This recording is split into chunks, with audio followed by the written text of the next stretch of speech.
gitu loh. Nah makanya udah dah, untuk bayar bansos beras rakyat miskin opo neki. Hai. Selain itu pertimbangan memilih atas dasar rekam jejak karakter pemimpin juga tergerus oleh praktek politik populis.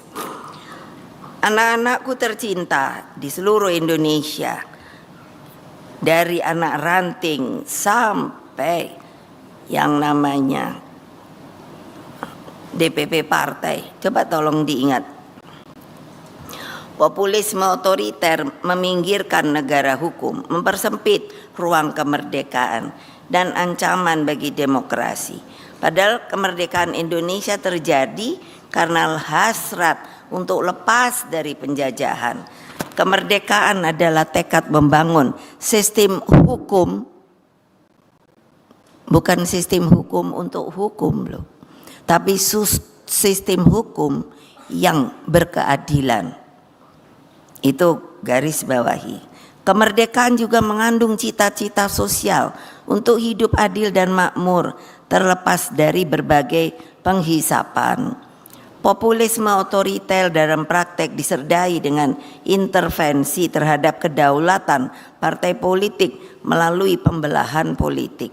Berkaitan dengan hal ini, Bung Karno mengatakan bahwa tolong diingat, kenapa sih sampai kita tuh nggak berani 3,5 abad loh, perlawanan hanya kecil, tidak menyeluruh. Tapi apapun menurut saya itu sebuah berkah dari pahlawan-pahlawan kita yang mau berkorban, nggak mikir loh. Saya suka kalau ke Tegalrejo di arah Jogja, saya suka berenung. Itu kan dulu ada, masih ada nggak ya museumnya Pangeran Diponegoro? Masih, itu ada yang saya selalu suka berdiri ngelihat pakaian beliau itu, katanya itu yang waktu ditangkap. Masih ada apa enggak saya nggak tahu, kali udah lapuk kan. Itu saya mencoba mengambil cara pikir dia. Bayangkan, karena terlalu baik jadi tidak punya pikiran bahwa dipikirnya semua orang tuh baik. Kan sebetulnya waktu dipanggil itu, dia itu katanya mau berunding sama Belanda, betul apa enggak? Ya kalau umpamanya saya ngomong salah, ini sejarah loh. Tapi akhirnya beliau ditangkap. Coba bayangkan, Hah? Itu penjajah. Nah makanya yang namanya apa? Dari hal seperti itu saya berpikir gile deh, nggak mikir deh mereka, hanya inginnya itu merdeka. Kenapa sih beliau melakukan pemberontakan? Karena pada waktu itu daerah basisnya, daerah Tegalrejo itu mau sepertinya diambil alih oleh Belanda. Ya terang dong marah, orang yang punyanya hanya itu. Makanya anak muda, belajarlah sejarah. Kamu akan jadi orang apa ya? Tidak menginjak tanah, ngambang, karena kamu sendiri nggak tahu kamu datang dari mana. Iya, itu yang saya lihat, anak-anak muda kok lupa ya sejarahnya. Kalau saya suruh nanya nanti di sini gitu, kayak apa? Saya bilang sama bapak saya, luar biasa loh kamu Pak. Ini negara kita tertutup loh, makanya ada titik-titik itu kan tidak bisa yang namanya kapal apapun, orang apapun tuh masuk ke dalam selat-selat dia. Makanya kita ini betul-betul loh, bukan negara yang bisa terpecah belah seharusnya, asal kita memang merasa sebagai satu bangsa.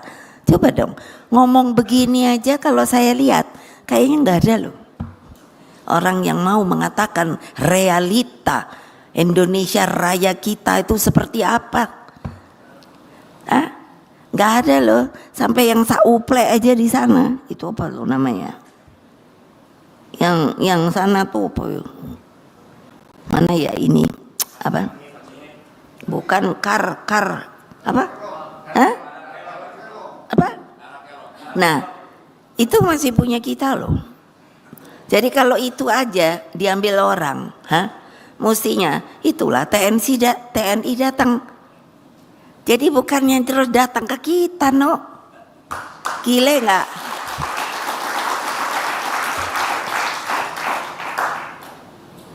Saya sampai bilang gini, alah, orang tanda pangan tuh juga rupanya rezeki loh. Tuh, apa coba? Jangan dibilang saya provokator atau fitnah. Ya, kayak Pak Sigit. Kalau supaya tahu berapa yang diliwati, 5. Kalau nggak percaya tanya, gitu aja. 5 angkatan loh. Bayangkan, lah yang ini apa nggak mikir ya dalam batinnya. Nah itu peri kemanusiaan, tahu adik-adik? Iya dong. Itu keadilan. Bayangkan dong, orang udah nunggu, tahu-tahu tiung.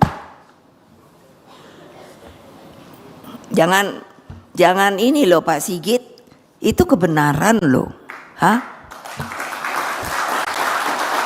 Oh iya, loh habis saya mau ngomong sama dia nggak diterima-terima, ya ini aja sekarang aku ngomong. Sadar, jangan benci sama saya. Ini kebenaran. Kamu harusnya sebagai orang muda harusnya apa? Harus mikir juga dong senior kamu. Jadi berarti yang di sini betul enggak? Betul tidak Andika? Nah, dia ya sama juga. Emangnya gitu, cuman tiung gitu. Iya dong. Kan maunya saya. Ya sudah ikuti dong. Ikuti aturan. Iya, jangan begitu. Ini kan merusak peraturan tata. Bayangkan dong. Terus udah gitu, yang udah belajarnya sama. Aku kan tahu, kayak di akademi kayak apa. Itu. Kan setelah itu memang ada persaingan. Tapi kan persaingan itu seharusnya berkeadilan. Siapa yang bagus ya perlu naik pangkat. Siapa yang enggak ya udah memble, diem. Tapi kan nggak gitu cara begini. Ini merusak tatanan loh. Saya sampai sini karena saya yang saya bilang berulang kali. Saya loh yang memisahkan Polri sama TNI. Ini udah gitu mau disama-samain lagi. Pusing saya. Disamakannya itu apa? Nggak ada. Realita objektifnya yang mengatakan adalah karena begini, karena menurut saya fungsinya ketahanan itu yang namanya keamanan ketahanan itu ada di TNI, kalau di Polri itu keamanan rakyat gitu loh, beda banget. Masa teman-teman di DPR nggak ngerti ya? Aduh bagaimana ya, masa mesti ada pasal-pasalnya? Mana gampang kok, mana dia sih itu sopo namanya itu, mana dia atau ini nih